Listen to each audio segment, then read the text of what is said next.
আজকেই আমরা প্রথম দিনেই আমাদের গঠনতান্ত্রিক নিয়ম অনুযায়ী পারস্পরিক পরিচিতি সভা এবং কার্যক্রম সূচনার যে জায়গা সেটি আমরা শুরু করেছি।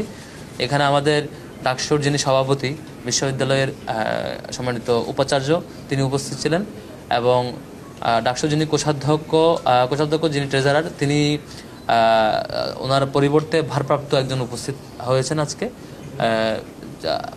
আমাদের যেসব বিষয় নিয়ে আলোচনা হয়েছে আমি সংক্ষেপে ব্রিফ করছি।